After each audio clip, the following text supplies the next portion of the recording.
Narito ang pinakabagong balita sa mundo ng boxing. Kamakailan lamang, nagtagisan ng kamao ang dalawang boxing prospect sa isang boxing event na ginanap sa Okada, Maynila. Ipinakita nila ang kanilang kahusayan sa boxing. Ang mga prospect na ito ay sina Benny Kenyetti, na may boxing record na 10 na panalo, 7 na panalo galing knockouts, at 2 talo, at Nolly James Makilan, na may boxing record na 9 na panalo, 6 na panalo galing knockouts, at 1 talo. Pareho silang may desenteng record sa boxing. Si Benny Kenyetti, na personal na tinuturuan ni Nonito, the Filipino Flash, Donaire, ang dating 4 Division champion, sa Omega Boxing Gym sa Cebu, ay nagpakita ng kanyang mga teknik sa paglaban.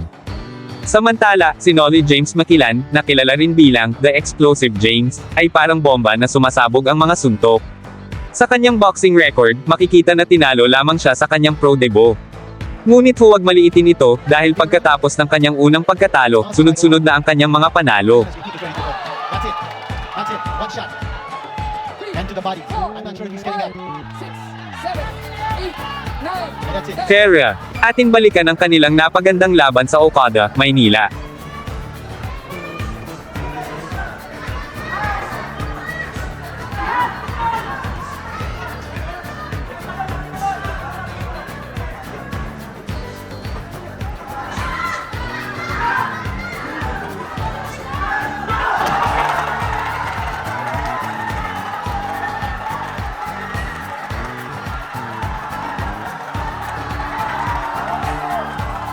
Pagkatapos ng kanyang come from behind na knockout, napanayon si Nolly James ni Pau Salud.